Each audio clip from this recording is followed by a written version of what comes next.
As raposas do deserto desenvolveram grandes orelhas para desprender o calor do corpo no deserto. O lobo-guará desenvolveu longas patas para caçar em pastos altos.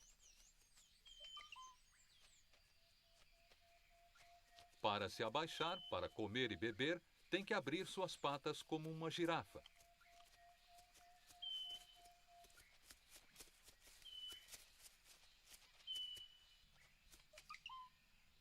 O cachorro-vinagre tomou a rota oposta. Pernas curtas e corpos sólidos são bons para vasculhar a vegetação rasteira. Os lobos criaram uma estrutura complexa de alcateia para poderem trabalhar juntos ao caçar uma presa grande.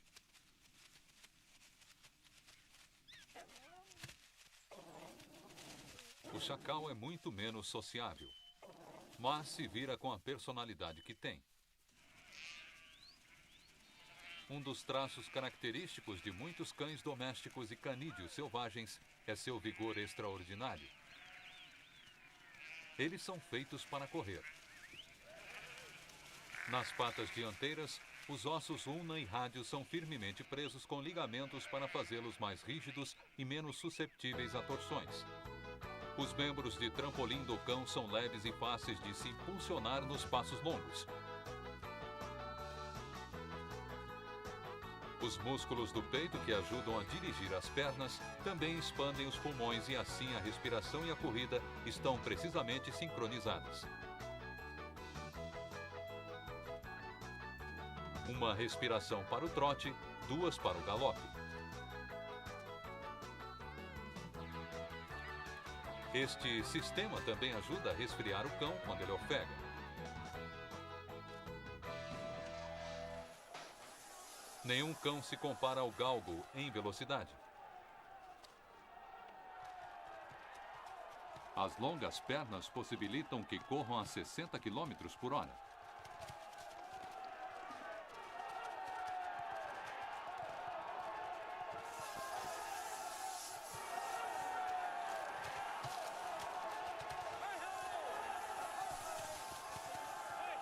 The beauty of greyhound racing is actually, of course, it's in the eye of the beholder, but to see a greyhound in action in full flight is like poetry in motion.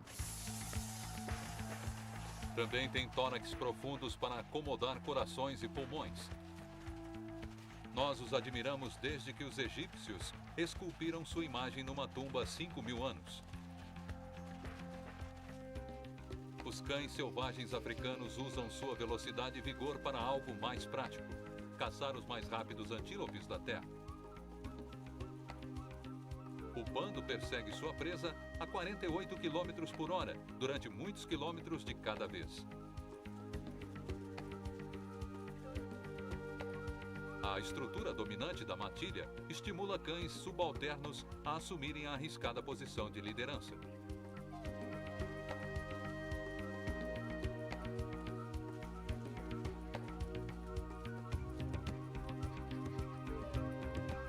Os outros cães se espalham para cada lado de sua presa para evitar a fuga. Se um cão se atrasa, outro assume seu lugar.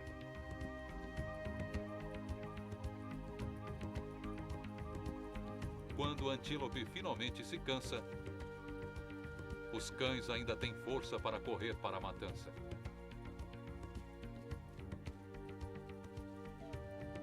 É uma morte rápida. Podemos pensar que tiramos estes velhos instintos assassinos de nossos animais domésticos. Mas agressão e dominância fazem parte da vida de todo cão.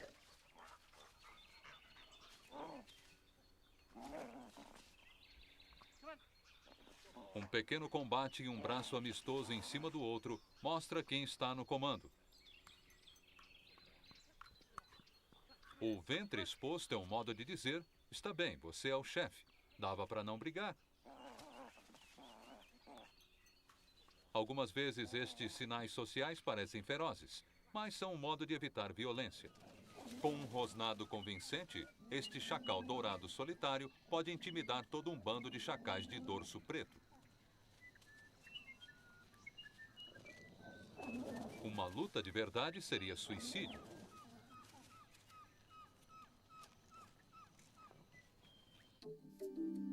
Gostamos de pensar que nossos cães veem o mundo como nós.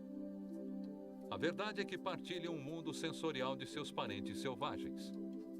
Com seus narizes, veem coisas que mal podemos imaginar.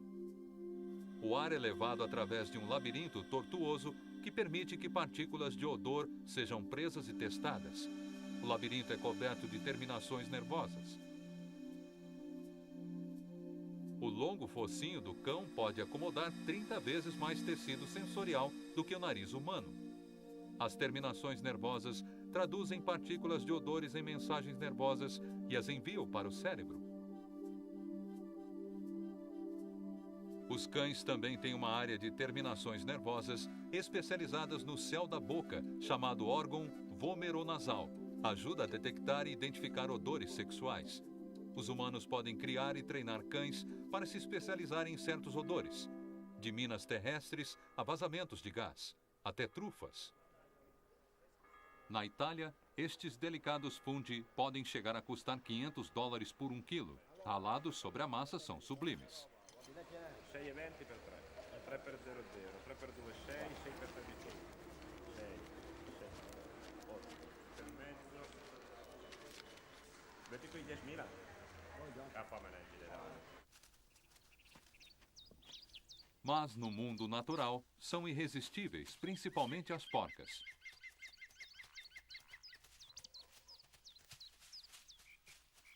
As trufas crescem sob a terra e produzem um odor parecido com o do porco. Porcas ansiosas os cavam e, talvez por frustração, espalham as sementes pela floresta, garantindo um bom suprimento de trufas para o futuro. As trufas nunca são fáceis de achar. É necessária a ajuda de alguém com um nariz extremamente bom. A maioria dos cães é muito melhor que nós para detectar certos cheiros, principalmente os de ácidos graxos exalados da pele de mamíferos. Todos os cães também gostam de soprar jatos de ar no chão para fazer subir partículas de cheiro. Criadores algumas vezes aprimoram estes traços, criando um cão como Legato na Itália, com mais receptores olfativos locais para um odor em particular, neste caso, a trufa.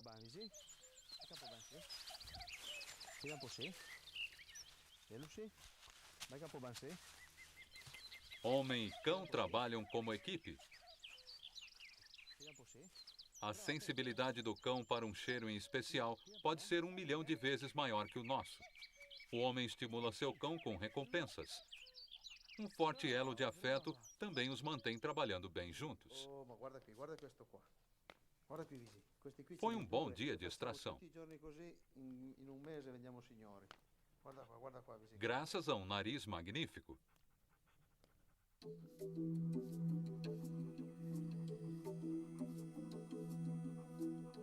Todos os cães podem ouvir sons que nós não ouvimos. As orelhas externas se movem independentemente para localizarem a origem de um som. Nós não ouvimos sons ultrassônicos acima de 15 kHz. Cães domésticos ouvem até 60 kHz e alguns canídeos selvagens ouvem até mais alto. As ondas sonoras alcançam o cóclea, que os converte em um sinal elétrico e o transmitem ao cérebro. A família deste cão está indo para casa, e o cão sabe disso muito antes que qualquer humano. Ele ouve o som agudo de alta frequência do motor. É o som de sua matilha voltando à toca.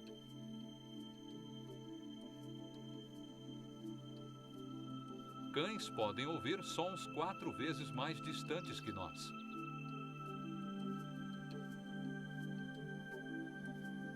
Não ouvimos o carro até que esteja quase na entrada. Muito menos sabemos quem está nele, mas o cão sabe.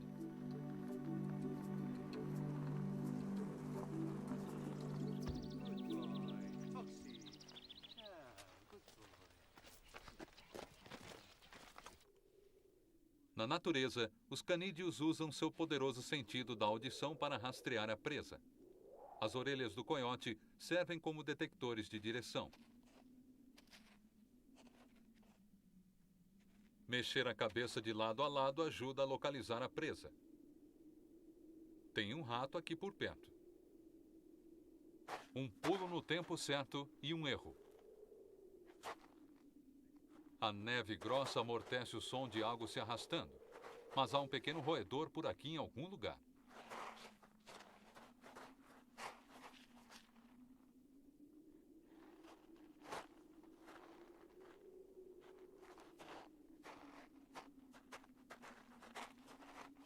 O coiote vai embora meio coberto de neve, pronto para atacar de novo. Para o coiote, a habilidade de ouvir o jantar sob a neve é vital para sobreviver aos frígidos invernos da América do Norte.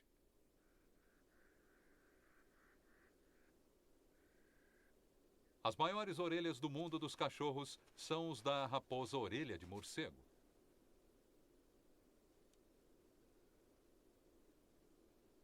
Ela as usa para ouvir os ruídos de insetos que são sua refeição principal. É também excelente escavadora.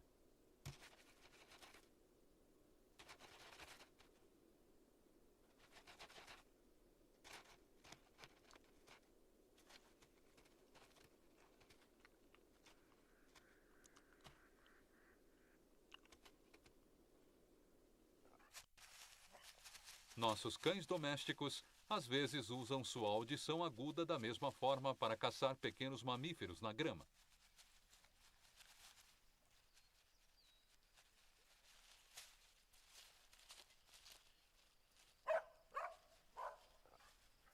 É um instinto que nunca desaparece inteiramente, mesmo com a existência de ração de cachorro.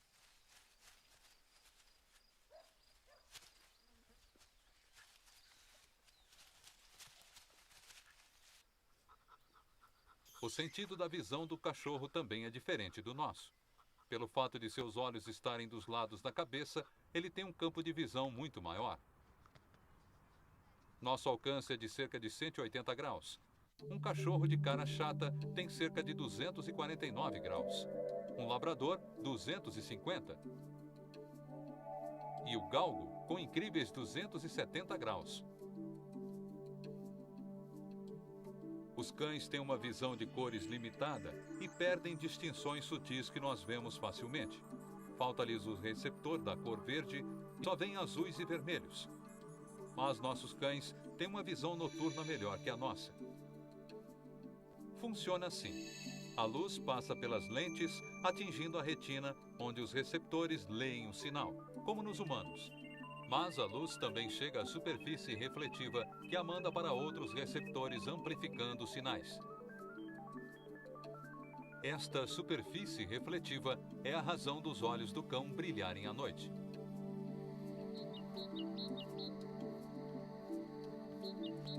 No crepúsculo, vemos sombras e escuridão.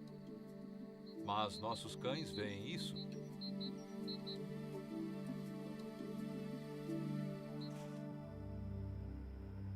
Os primeiros cães da Terra surgiram há 40 milhões de anos, nas planícies da América do Norte.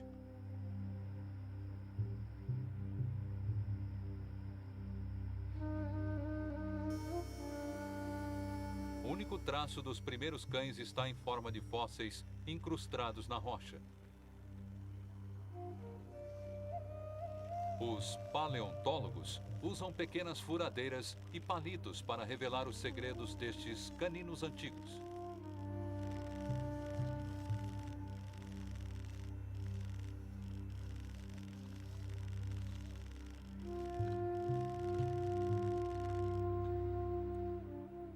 Os cães da Aurora, como os cães primitivos, são conhecidos agora. Tinham longos focinhos e corpos compridos e baixos. Os pesquisadores acreditam que podiam subir em árvores em busca de comida.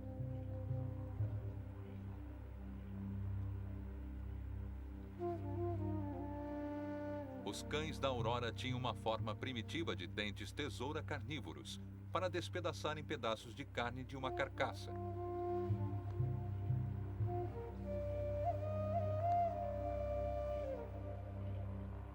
Transformando-se em formas e espécies diferentes, os canídeos acabaram colonizando o mundo.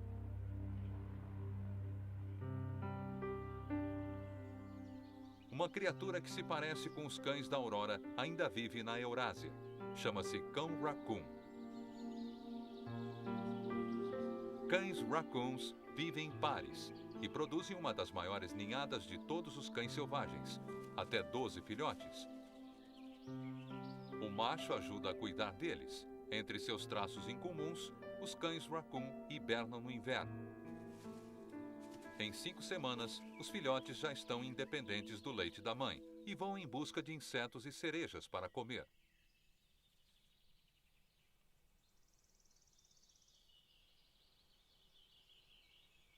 O cão raccoon é uma espécie asiática e é muito maior do que foi o cão da aurora.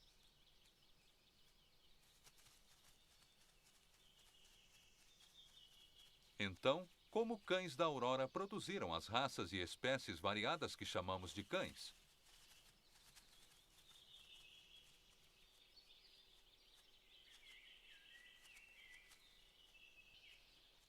Há 5 milhões de anos, os canídeos começaram a se espalhar de seu lar ancestral na América do Norte através de uma ponte de terra para a Ásia. Se espalharam lentamente pela Sibéria e Ásia Central, desenvolvendo novas formas para novos habitats.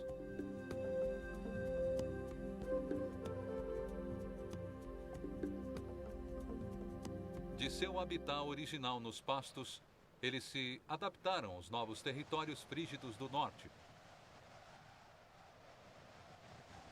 A raposa ártica desenvolveu pequenas orelhas e patas cobertas de pele para reduzir a perda de calor, para sobreviver a temperaturas de 70 graus Celsius negativos.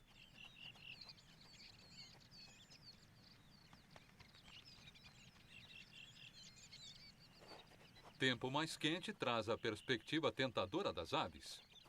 A raposa do Ártico adora ovos frescos. Os gansos da neve não estão gostando.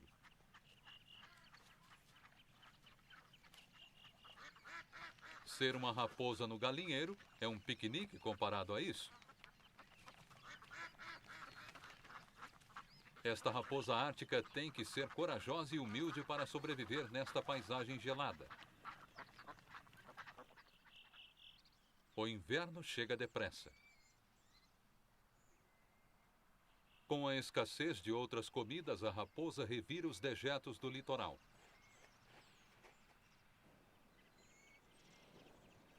Ela precisa que a gordura de seu corpo atinja 50% de seu peso total para sobreviver ao longo inverno. Ela vai consumir quase tudo que puder comer, inclusive caranguejos e ouriços do mar. Desta vez, ela acha uma ave morta na praia. Mas ela come até alga, se for necessário. Precisa de toda a energia e isolamento térmico que conseguir.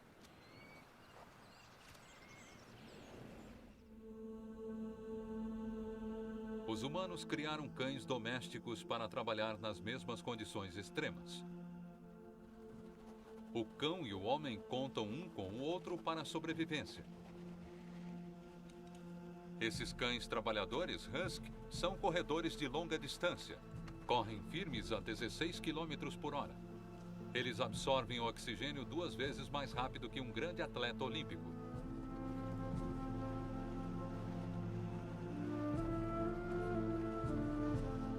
São criados para trotar ou dar passos longos com um pé no chão o tempo todo.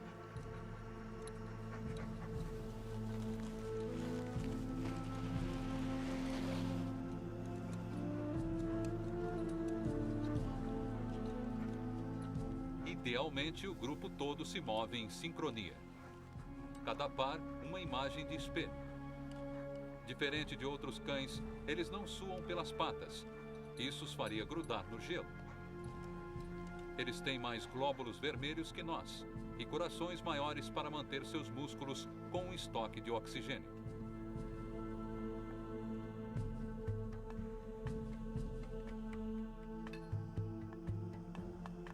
Como a raposa ártica, eles têm uma cobertura de lã e peles debaixo dos pés para reter o calor.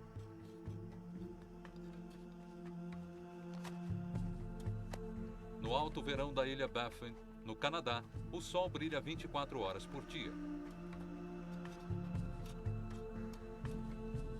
É uma boa época para caçar, mas o primeiro dia não traz sucesso. Para o caçador, é hora de se abrigar e descansar.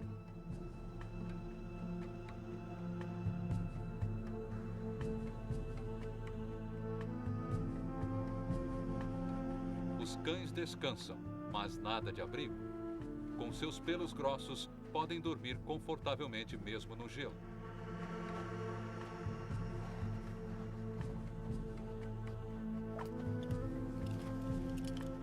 Em um dia comum como este, eles queimam 4.500 calorias cada um. Depois de alguns dias de caça fraca, todo mundo está pronto para comer alguma coisa. Mas estes cães são fortes e pacientes.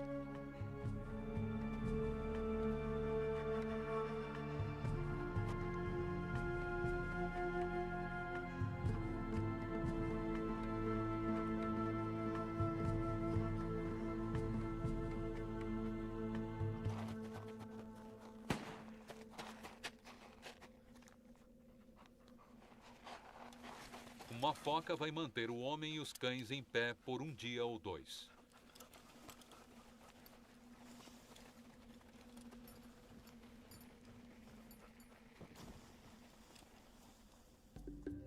Na medida em que os canídeos se espalharam nos continentes, o segredo de seu sucesso era a habilidade de achar formas e condutas corretas para sobreviver em habitats difíceis.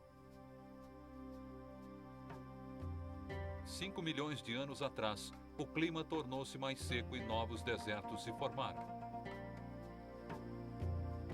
Os cães selvagens que se aventuraram nestes habitats desolados tiveram de evoluir novos modos de lidar com o calor e a concorrência.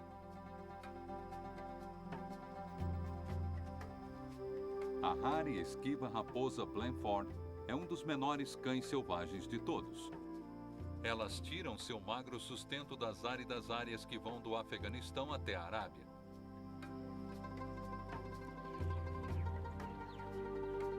Na África, a raposa capa colonizou o cerrado esparso. Também desenvolveu um corpo menor adequado à sua dieta de insetos e pequenos mamíferos.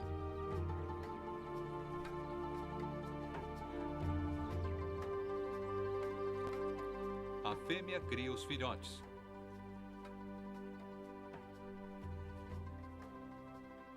Mas o macho fica perto para espantar predadores saqueadores, inclusive seu primo, o chacal. A raposa do deserto é menor que o chacal.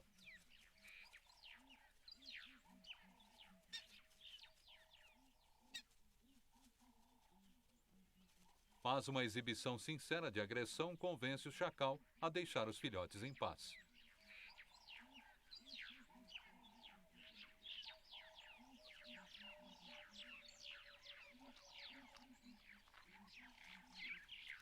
Um outro habitante do deserto é a raposa fênico, que mora do Saara até a Arábia Saudita. Suas grandes orelhas têm uma teia de veias que se dilatam e dispersam o calor do corpo. As orelhas não são vulneráveis, porque não há mais ninguém aqui com quem lutar. Tanto nos cães selvagens como nos domésticos, o nariz e a língua são vitais ao sistema de resfriamento. Quando um cão ofega, o ar passa pelo nariz e sai pela boca. É um sistema de mão única. O ar seco que entra atinge a superfície úmida da pele e faz com que a umidade evapore. Um processo de resfriamento. A língua é o ar condicionado do cachorro. Este sistema de refrigeração à água é a razão dos cães precisarem de muita água no calor.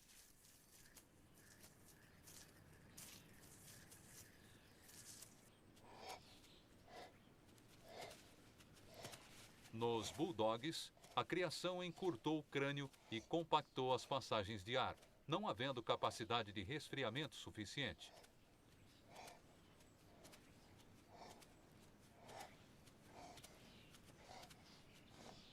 A insolação é um perigo constante. Na medida em que se espalharam pelo mundo, a evolução natural dos cães produziu formas engenhosas. Há 3 milhões de anos, A ponte de terra panainha uniu os continentes separados da América do Sul e do Norte.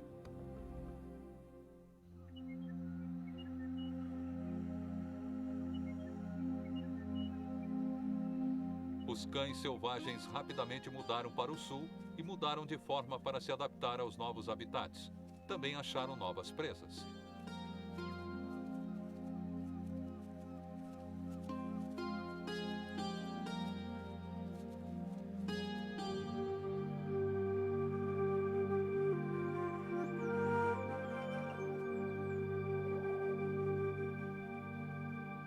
Um guanaco faz sua primeira aparição no palco da vida e cai de cara. É uma presa fácil para qualquer predador. O rebanho deve ficar alerta para protegê-lo. Nos picos do Parque Nacional Torres del Paine, no Chile, setembro é a estação do nascimento dos guanacos. O zorro, um tipo de raposa, também tem uma nova família na toca. É uma das 10 espécies de cão selvagem que evoluiu na América do Sul.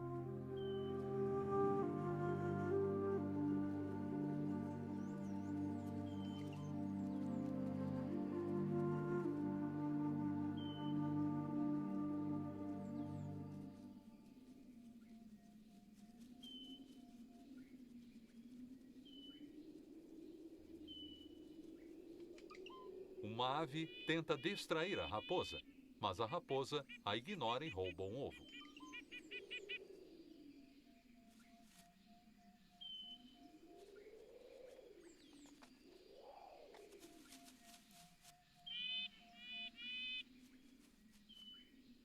Como todas as raposas, o zorro adora um roedor.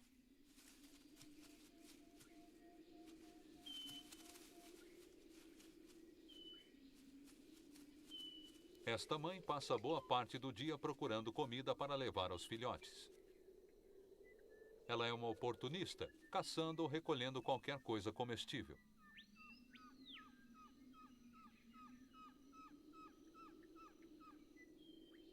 Seus filhotes esperam entre as rochas, enquanto ela caça.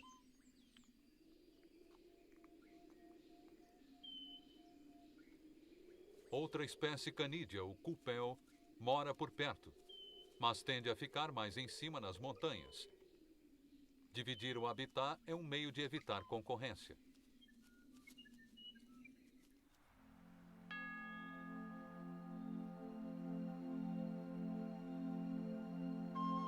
De todas as espécies de raposa da América do Sul, a mais estranha e adorável é esta criatura, o lobo-guará. Às vezes é chamado de raposa perna de pau.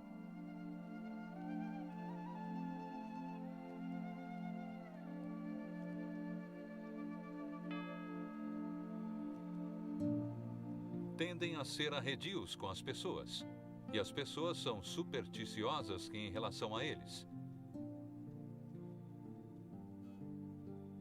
Diz o folclore que o lobo-guará mata uma galinha com o olhar. Mas a vida raramente é tão fácil. Os lobos-guará estão em extinção no Brasil, em parte porque os fazendeiros os matam como uma praga.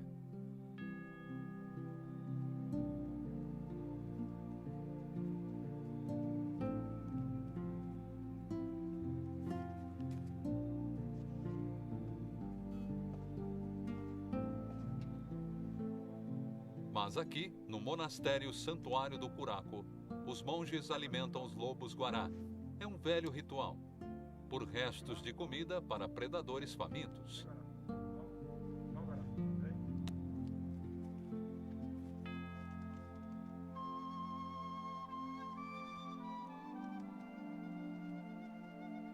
Os lobos-guará relutam em se aproximar muito. Eles agarram a comida e escapam.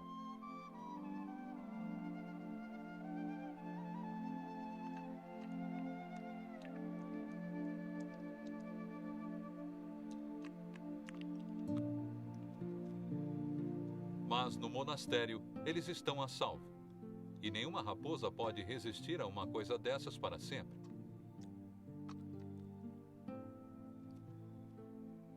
Ele vai chegando cada vez mais perto, e mesmo assim, fica à distância.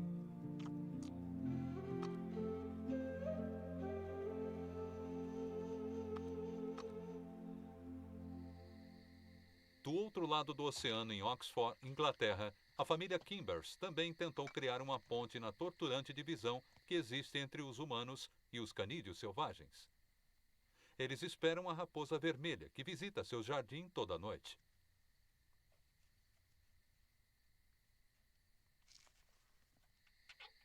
Para nós, é difícil resistir à tentação de nos aproximarmos. Sentimos um elo especial com estes canídeos selvagens.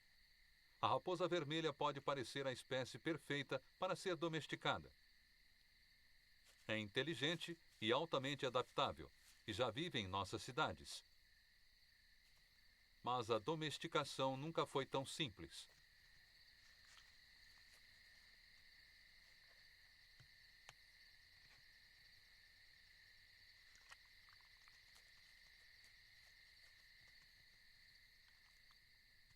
As raposas são animais solitários, e é preciso psicologia de bando para uma espécie aceitar a vida em uma família humana. A comida? É claro. Irmandade? Não hoje à noite. Obrigado.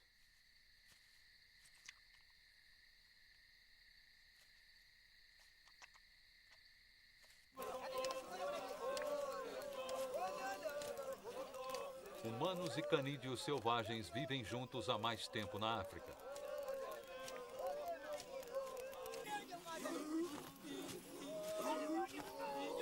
Mas mesmo um animal relativamente social como estes chacais não cruzam a linha divisória. Os chacais vivem lado a lado com os humanos há milhares de anos. Como nós, formam pares monogâmicos e pequenos grupos familiares. São também suficientemente oportunistas para nos seguir e revirar nossas sobras. Mas isso é o mais próximo que chegam.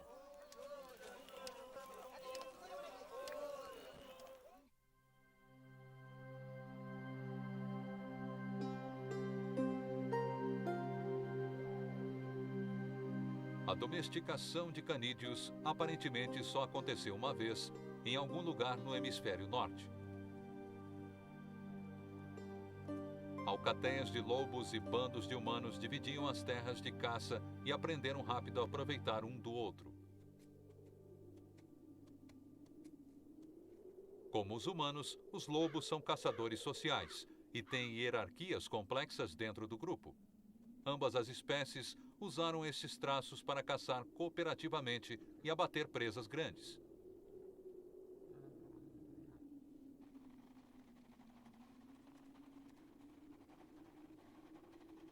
Uma alcateia de lobos irá algumas vezes perseguir um rebanho para dar fim a animais mais fracos.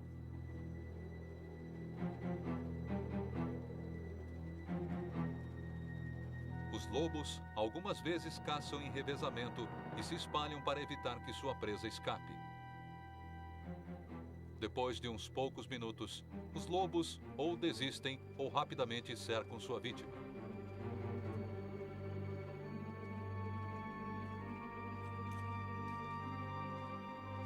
Eles atacam de todos os lados. Matar grandes caças pode ser um risco para os lobos, mas as recompensas são grandes.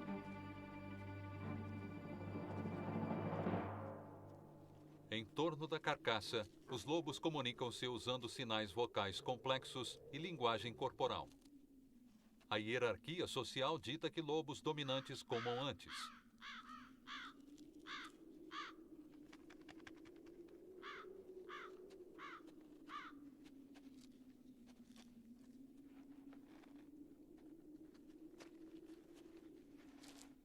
Cada lobo pode devorar mais de 7,5 kg de carne de uma vez. Humanos primitivos e lobos encontraram-se muitas vezes por causa de caças como esta. Ambos eram oportunistas. Cada um roubava a comida do outro. Os humanos primitivos deviam matar os lobos como rivais e levavam seus filhotes para casa.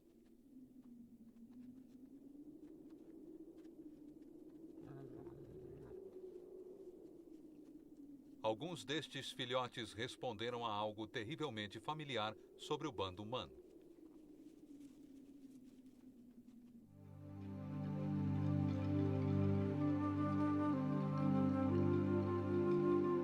Antigos desenhos em rochas retratam cães domésticos como caçadores, usados para procurar uma presa, dar cabo dela e trazer para casa. Provas recentes de DNA sugerem que as duas espécies começaram a cooperar há 100 mil anos. Esta relação com os cães pode ter sido a razão de nossos ancestrais triunfarem sobre os musculosos neandertais. É claro que os cães levaram vantagem também. Há cerca de 5.500 anos, quando esta mulher foi enterrada com seu cão, as duas espécies forjaram um profundo elo espiritual.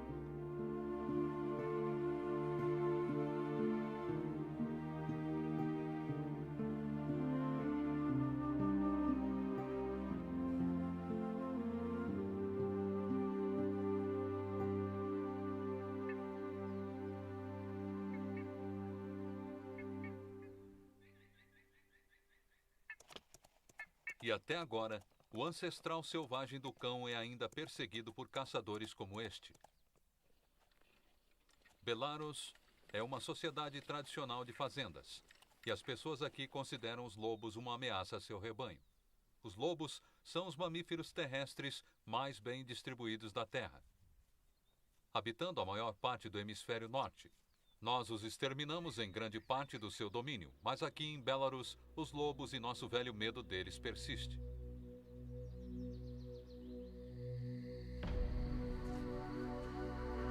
Antes do amanhecer, o caçador de lobos se prepara para o dia da caça.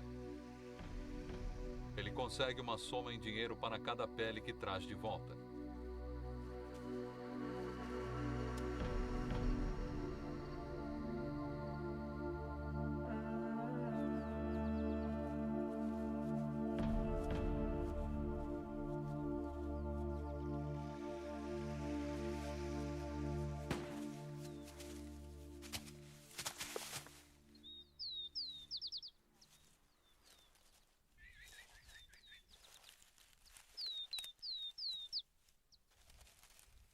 Depois que o caçador mata o lobo, ele procura o covil da vítima.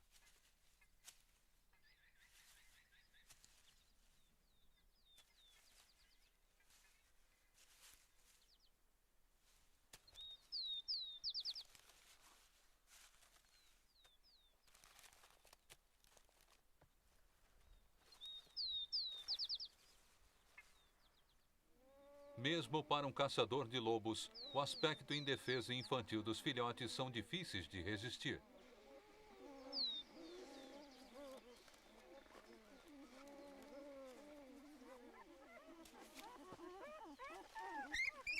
Ele leva alguns dos filhotes para a aldeia como os humanos fizeram tantas vezes no passado para serem adotados.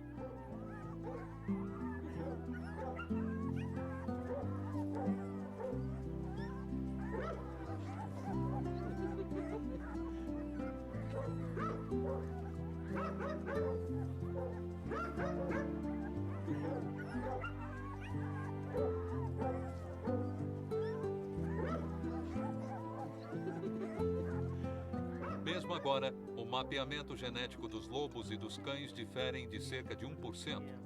Parece estranho que sejamos tão próximos a uma espécie e tão hostis à outra. A família cria o filhote com leite.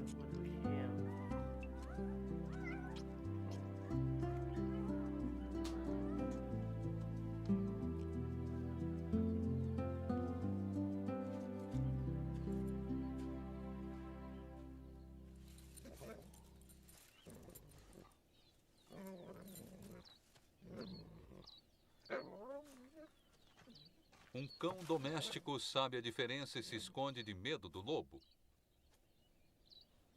Mas quando ele cresce, o filhote do lobo pode não saber mais a diferença.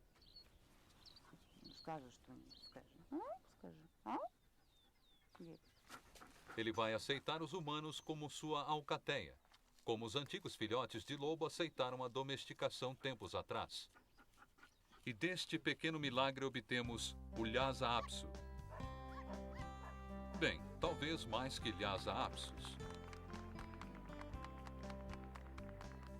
E o que os próprios cães conseguiram?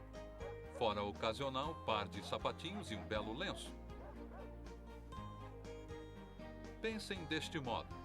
Existem agora apenas cerca de 150 mil lobos na natureza. Mas há 50 milhões de cães domésticos só nos Estados Unidos.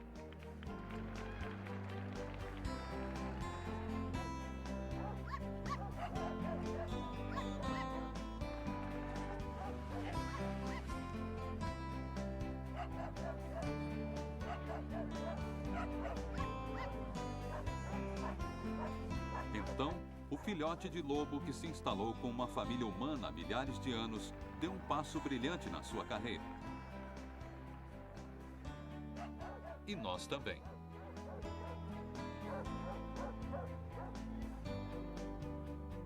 Não importa se eles são de raça pura, não importa se eles são vira-latas, não importa se eles são elegantes ou meio ridículos.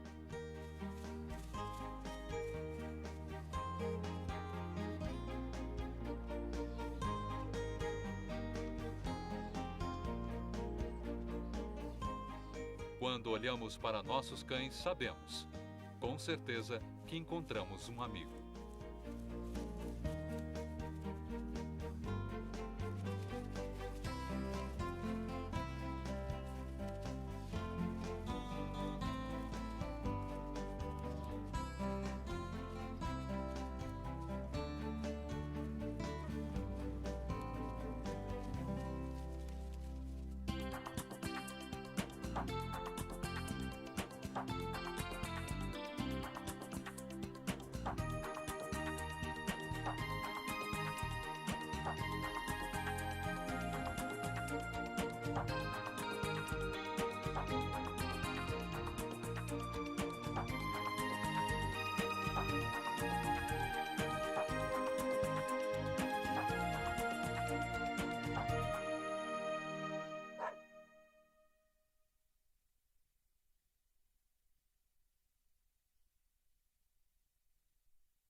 Todo mundo adora um cachorro esperto. Mas o que acontece aqui é mais que uma gracinha de truque. Cães e humanos entraram em uma relação profunda e às vezes engraçada.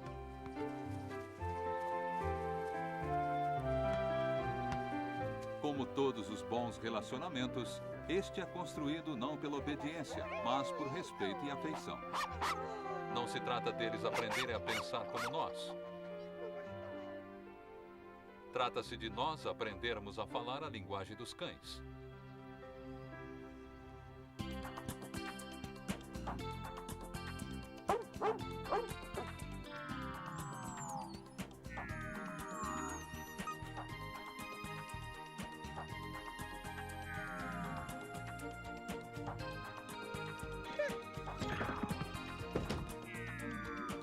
Distribuição PlayArt. Cães, os melhores amigos do homem. A linguagem dos cães.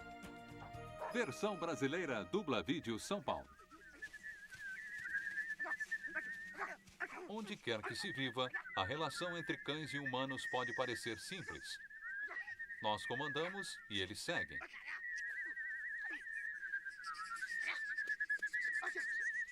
É uma amizade limitada, mas altamente satisfatória.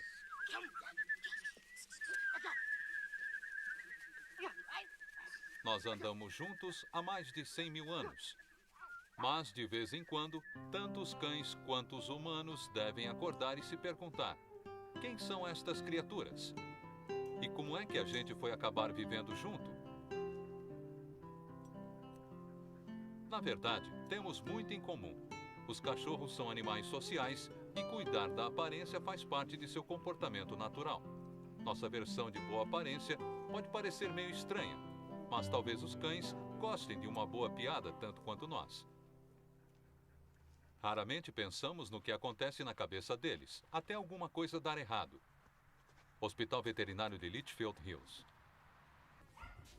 Esta não é uma situação de vida ou morte, mas é assustadora tanto para o cão como para a criança, e não temos como explicar.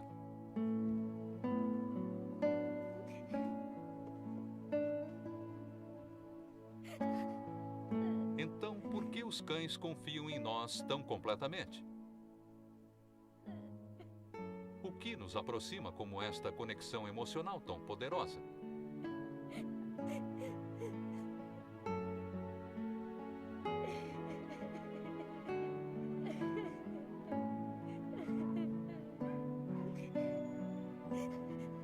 Desta vez, tudo dá certo.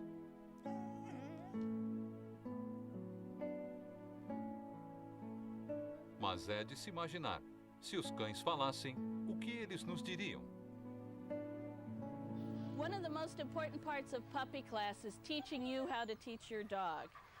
Your training skills that you have with your dog are going to have a direct relationship upon the bond that you're going to develop with your puppy. If you can teach your puppy and teach him in a positive manner so that you and your dog both enjoy training, that's going to increase the bond between the two of you. You're going to enjoy each other. It's going to be a wonderful relationship, and your dog's going to be a good part of your family. Para entender a vida de um cão, precisamos aprender como os cães se comunicam. É uma língua diferente da nossa e exige trabalho para acertar.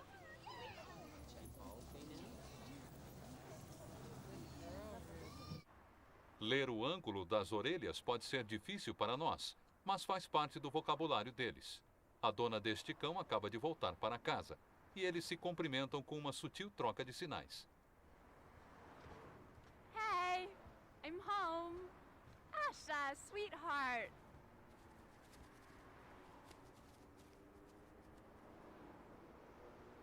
Um sinal que interpretamos mal é o de abanar o rabo. Achamos que é um gesto de empolgação amigável, mas para um cão, isso sinaliza emoções conflitantes, felicidade e apreensão. Are you hungry?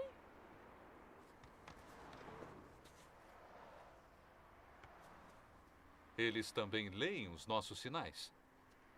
Uma mudança na expressão facial da mulher e o rabo cai, indicando medo. Set. Em termos caninos, cumprimentar o membro dominante da matilha é sempre um momento de certa incerteza. A cadela quer se afastar e ficar perto ao mesmo tempo. O abanar do rabo aparece nos filhotes em 6 semanas, quando a ninhada está aprendendo sua própria hierarquia. É uma mãe só para todo mundo, e se o filhote quiser comer, ele tem que se meter no meio dos filhotes mais dominantes.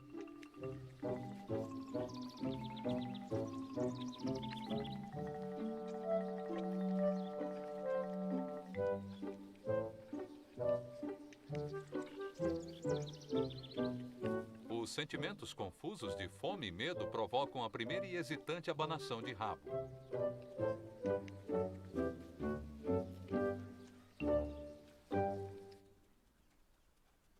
Outra conduta que costumamos interpretar mal acontece quando levamos o cachorro para passear.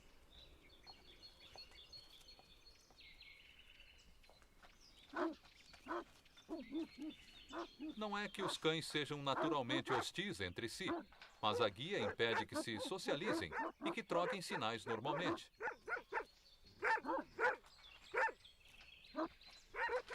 Também podem estar querendo proteger o dono. A liberdade facilita a vida um pouco mais.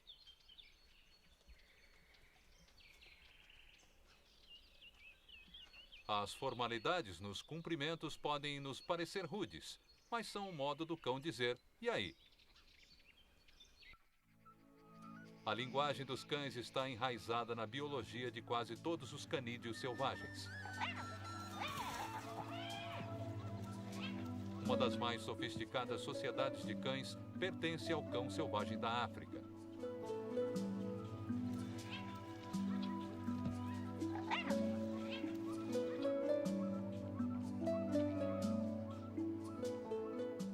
Eles se cumprimentam com os mesmos sinais que nossos cães domésticos usam.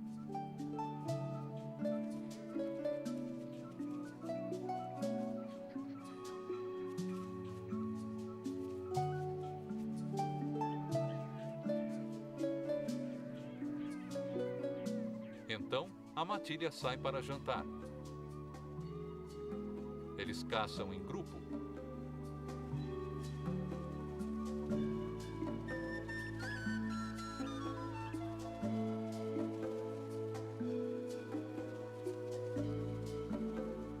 eles também partilham toda a comida que obtiverem.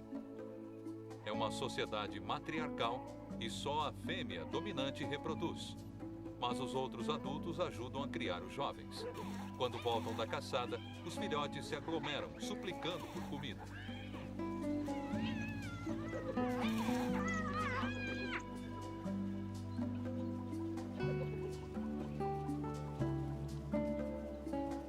A babá, deixada para cuidar dos filhotes, também suplica.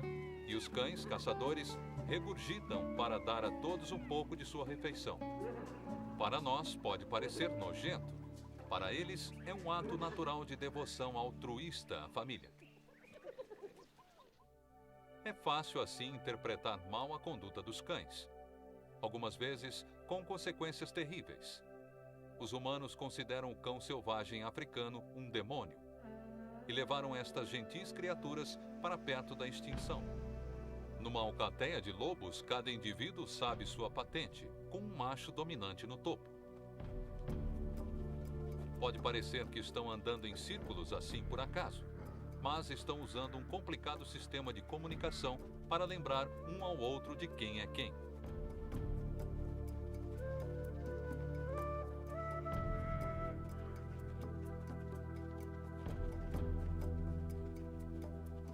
Linguagem corporal e complexos sinais vocais contam uma história.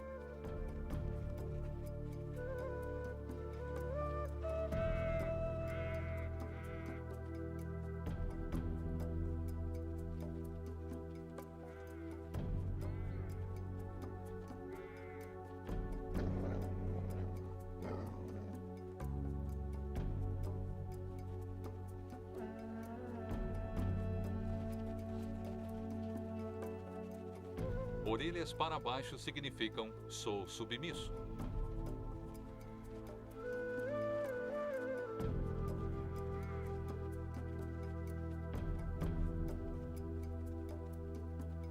Orelhas, cabeça e rabos levantados são as marcas de um lobo dominante.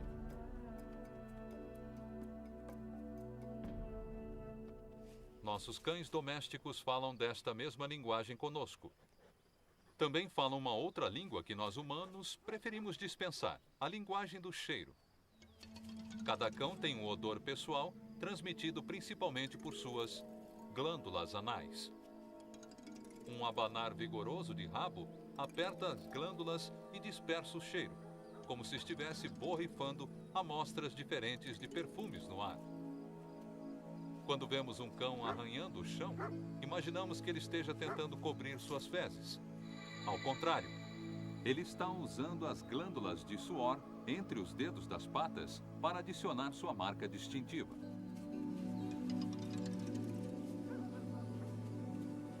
Com nossos narizes humanos deficientes, não conseguimos detectar os odores de identificação dos cães.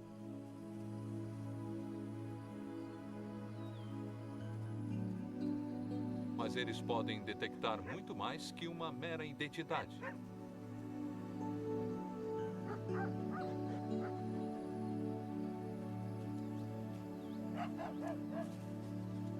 Marcas de odor também enviam mensagens sobre condição sexual. É como os cães machos sabem que devem aparecer, pois a fêmea está no cio. Os cães machos levantam suas patas para depositar suas mensagens de odor ao nível do focinho para ter certeza que os outros cães vão perceber.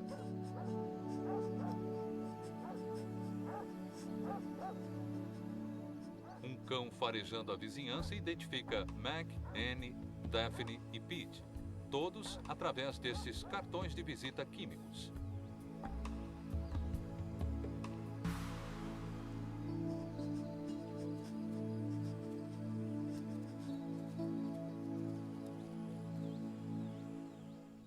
A marcação de cheiro é também fundamental entre cães selvagens.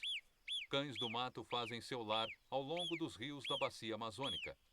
Eles têm corpo baixos e patas curtas para se mover pelas ervas rasteiras. Mas só para ter certeza que todos recebam seu recado, a fêmea escolhe uma árvore para marcar seu odor.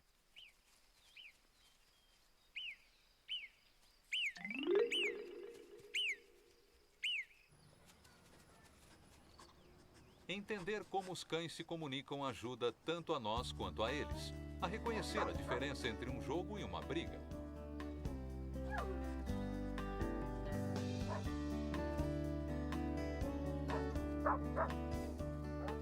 Um cão diz, vamos brincar, para o outro, baixando a metade da frente de seu corpo e abanando o rabo. Chama-se de reverência de brincadeira, os cães entendem o significado do faz de conta.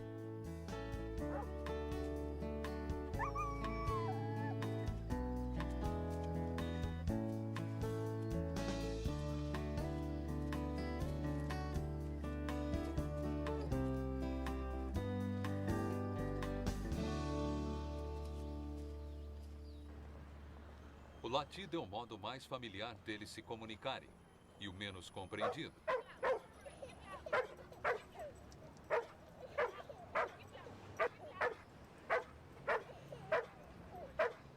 Só nos Estados Unidos há cerca de 50 milhões de cães. Damos-lhes moradia quente e confortável e mais comida do que precisam. Então, qual é a razão dos latidos?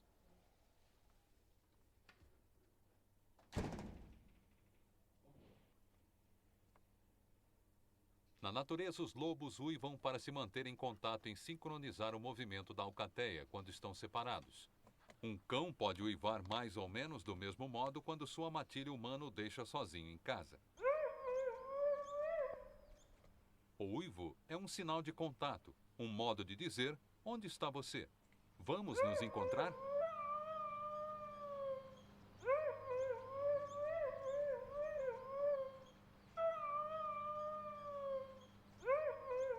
Mas os lobos também algumas vezes uivam quando estão juntos.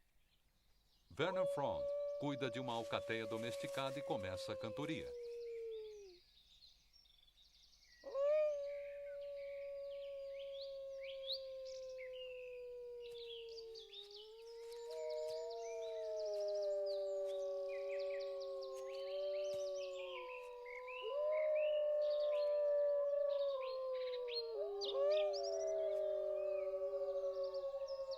A mensagem é territorial.